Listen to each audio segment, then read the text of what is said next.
जय जय शङ्कर हर हर शङ्कर जय जय शङ्कर हर हर शङ्कर जय जय शङ्कर हर हर शङ्कर जय जय शङ्कर.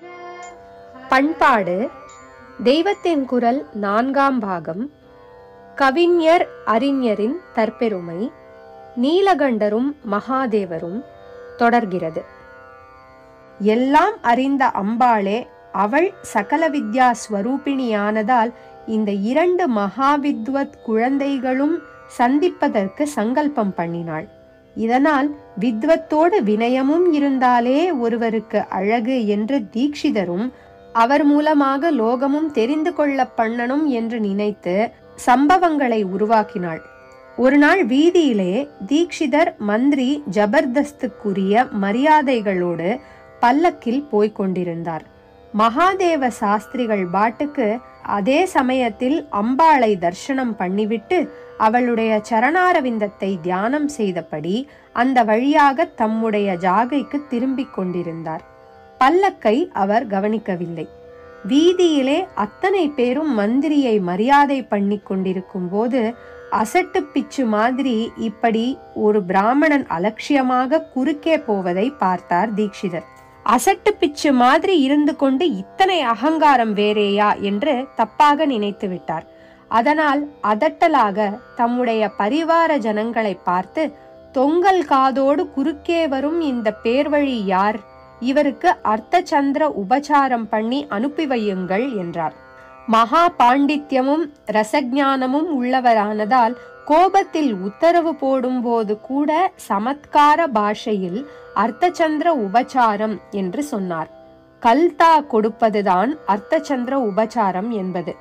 கல்தா கொடுக்கிற போது கையை அர்த்தச்சந்திரனை போல அரைவட்டமாக வைத்துக் கொண்டுதானே ஒருத்தர் கழுத்தை பிடித்து தள்ளுவது. அதனால் இப்படி பெயர். ஆயாந்த மத்வன் யதி தீர்க்க கர்ணம் புதம் மகாதேவ சுனாமதேயம் விலோக்கிய மந்திரி மகிசார்வ பௌமஹ ஸ்ரீநீலகண்ட சிபிகாதிரூடஹ நிஷ்காசயைனம் த்வதி தீர்க்க கர்ணம் கிருத்வார்த்த சந்திரம் திருதமித்யுவாச்ச சாஸ்திரி ததாகர்ண்ய ஜரித்யுவாச்ச தம் தீக்ஷிதம் ஞான லாவட்ய மூடம். அத்வனி வழியில் அதிதீர்க்க கர்ணம் தீர்க்கமான தொங்கல் காதுடன் ஆயாந்தம் வருகிற புதம் அறிவாளியான மகாதேவ சுனாமதேயம் மகாதேவ சாஸ்திரி என்ற நல்ல பெயருள்ளவரை மகிசார்வ பௌமக தீக்ஷிதேந்திரரும் மந்திரியும் சிபிகாதிரூடக சிவிகையில் வீற்றிருந்தவருமான ஸ்ரீ நீலகண்ட தீக்ஷிதர் விலோக்கிய பார்த்து அதி தீர்க்க கர்ணம் தொங்கல் காதுக்காரரான ஏதம் இவரை திருத்தம் உடனே கிருத்வா அர்த்த சந்திரம் அர்த்தச்சந்திர மரியாதை செய்து நிஷ்காசய விரட்டுங்கள் இத்யுவாச்ச என்று சொன்னார். ஸ்லோகத்தில் முதல் 3 வரியில் வரும் இந்த கதையைத்தான் இதுவரை சொன்னேன். 4ஆம் வரியில் என்ன சொல்லி இருக்கிறதென்றால், இப்படி தீக்ஷிதர் சொன்னதை கேட்டதும் சாஸ்திரிகளும் உடனே பளிச்சென்று பதில் கொடுத்தார். மகி சார்வ பௌமர் மந்திரி என்று பெயர் பெற்றிருந்த தீக்ஷிதர் லவலேச ஞானத்தினாலே ஊதிப்போயிருந்த கற்றறி மூடர்தான் என்று மகாதேவ சாஸ்திரி சுடச்சுட பதில் சொன்னதாக அந்த வரியில் இருக்கிறது. தத் அதை, அதாவது தீக்ஷிதர் சொன்னதை ஆகர்ண்ய கேட்டு சாஸ்திரி மகாதேவ சாஸ்திரிகள் ஞான லவாட்டிய மூடம் லவலேச ஞானத்தினாலே வீங்கி போன அறியாதாராகிய தம் தீக்ஷிதம் அந்த தீக்ஷிதரிடம் ஜரித்யுவாச்ச ஜடிதியில் பதில் சொன்னார். என்ன பதில்? தெருவோடு தான் பாட்டுக்கு தேவி சிந்தனையோடு போகிற ஒரு அப்பாவியை கழுத்தை பிடித்து தள்ளு என்கிறவர் எப்படிப்பட்டவராய் இருப்பார்? படாடோபத்தை பார்த்தால் பெரிய பதவிக்காரர் என்று தெரிகிறது. அர்த்தச்சந்திர உபசாரம் என்கிறதில் இருந்து படிப்பும் இருப்பது தெரிகிறது. ஆனால் அது வெறும் படிப்பாய் இல்லாமல் நிஜமான கல்வியாய் இருந்தால் இத்தனை டம்பமும் இருமாப்பும் இருக்குமா? இந்த பாண்டிய தேசத்தில் தற்போது நிஜமான சத்வித்வான்கள் இல்லாத குறையினாலேதான் இந்த அரைகுறை ஆசாமி பெரிசாக சோபித்து கொண்டு டாட் பூட் பண்ண முடிகிறது என்று மகாதேவ சாஸ்திரி நினைத்தார். தம்முடைய இந்த கருத்தை கவிநயத்தோடு சொல்லாமல் சொல்லி தீக்ஷிதரை தலைகுனிய வைத்து பாடம் பெறும்படி செய்ய வேண்டும் என்று நினைத்தார். பளீர் என்று ஸ்லோக ரூபத்திலே பதில் கொடுத்தார். சூரியன் அஸ்தமிச்சாச்சு, இன்னும் சந்திரனும் உதிக்கவில்லை. நட்சத்திரங்கள் சிலதுதான் ஏதோ கொஞ்சம் முணுக் முணுக்கென்று தெரிகிற சமயம். இப்படி ஒரே இருட்டாக இருக்கிற போது மின்மினி பூச்சி படாடோபமாக ஜுவலித்து காட்டுவதில் ஒன்றும் ஆச்சரியம் இல்லையே. இவ்வளவுதான் சாஸ்திரிகள் சொன்னார்.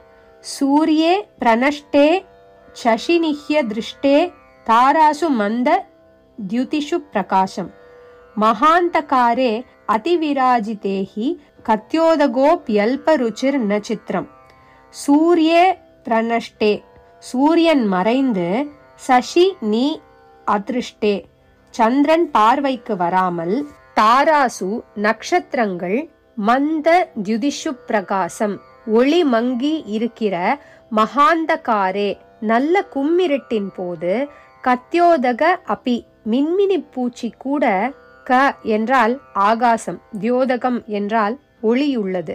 வானத்தில் ஒளியை பரப்பிக்கொண்டு போவதால் மின்மினி பூச்சிக்கு இப்படி பெயர். அல்ப ருச்சிஹி தன்னுடைய ஸ்வல்ப பிரகாசத்திலேயே விராஜதே பெரிசாக ஜொலிப்பு காட்டுகிறது. இதிலே ந சித்திரம் ஆச்சரியம் இல்லை.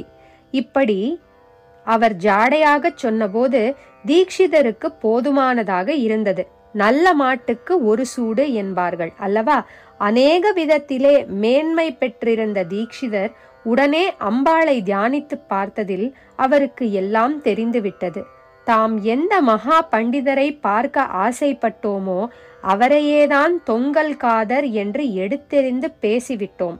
அவர் உபாசிக்கிற அலங்காரேஸ்வரிதான் அவரை இங்கே தம்முடைய இஷ்டமூர்த்தியாக உள்ள மீனாட்சியிடம் அனுப்பியிருக்கிறாள் என்று தெரிந்துவிட்டது. பெரியவர்களாகப்பட்டவர்கள் தாங்கள் செய்த தப்பை மனஸ் விட்டு ஒப்புக்கொள்வதிலும் பெரியவர்களாக இருப்பார்கள்.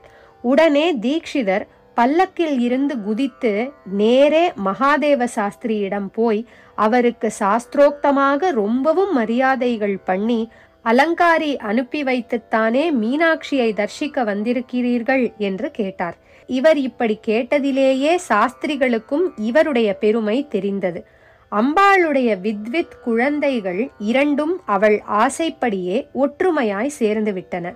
நிஷம்ய தத் துஷ்ட மனா மகி ச தஸ்மை சபர்யாம் விதிவத் சகார பவான் அலங்காரியபி சோதித்தக சன் மீனாம்பிகாம் சேவித்தும் ஆஜகாம.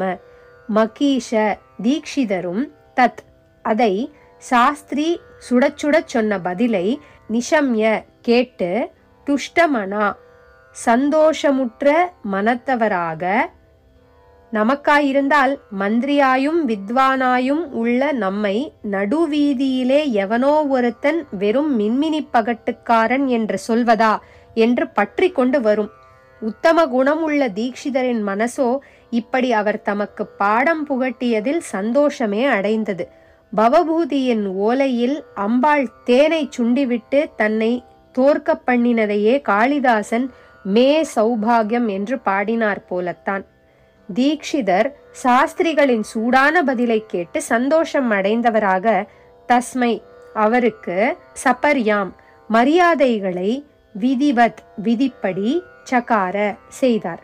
பவான் தாங்கள் அலங்காரி அபிஜோதித சன் அலங்காரியால் தூண்டப்பட்டவராகி மீனாம்பிகாம் மீனாம்பிகையை சேவித்தும் சேவிப்பதற்கு ஆஜகாம வந்திருக்கிறீர்கள் இல்லையா என்று கேட்டார். தாம் ராஜாவின் வலது கையாக அல்லது ராஜாவும் கூட தம்முடைய வார்த்தைப்படி நடக்கிறவனாக எந்த பட்டணத்தில் பெரிய கௌரவம் பெற்றிருந்தாரோ அங்கேயே நட்டநடு வீதியில் சற்று முன்தான் தம்மால் வெகு அலட்சியமாக பரிகாசம் செய்யப்பட்ட ஒரு ஊர் பேர் தெரியாதவரிடம் அவர் தம்மை பதிலுக்கு ஒரு போடு போட்டபோது அடக்கத்தோடு போய் சத்காரம் செய்து தீக்ஷிதர் குச்சலம் விசாரித்திருக்கிறார். இப்படியாக பெரிய அறிஞர்களுக்கும் கவிஞர்களுக்கும் அகங்காரம் ஏறுவது கூட முடிவிலே அவர்களை மேலும் உசத்தி நமக்கும் பாடம் புகட்டுவதாகவே அமைகிறது. நீலகண்டரும் மகாதேவரும் இத்துடன் நிறைவு பெறுகிறது. விகாரமும் ஏற்றம் பெறுகிறது. புஷ்ப தந்தர் சிவமஹிமன் ஸ்தோத்திரத்திலே ஒரு இடத்தில் ஸ்லோகம் 14 விகாரோ அபி ஸ்லாக்கியக, விகாரமானதும் கூட ஸ்லாகிக்க கூடியதாகிறது என்று சொல்கிறார். விஷத்தை பரமேஸ்வரன் பானம் பண்ணி அது அவருடைய வெள்ளை விளேர் என்ற சங்கு கழுத்தில் நீலமணி மாதிரி பிரகாசிப்பதை பார்த்து விகாரமானது கூட ஸ்லாகிக்க கூடியதாகிறது என்கிறார். அப்படித்தான் இந்த பெரியவர்களுக்கு உண்டான அகங்காரம் கூட முடிவில் அவர்களுடைய உச்சிரப்பை வெளிப்படுத்தி மெச்சுதலுக்கு உரியதாகிறது. விகாரோபி ஸ்லாக்கிய. ஜெய ஜெயசங்கர, ஹரஹர சங்கர, மகாபெரியவா சரணம். ஜெய ஜெய சங்கர, ஹர ஹர சங்கர, ஜெய ஜெய சங்கர, ஹர ஹர சங்கர, ஜெய ஜெய சங்கர.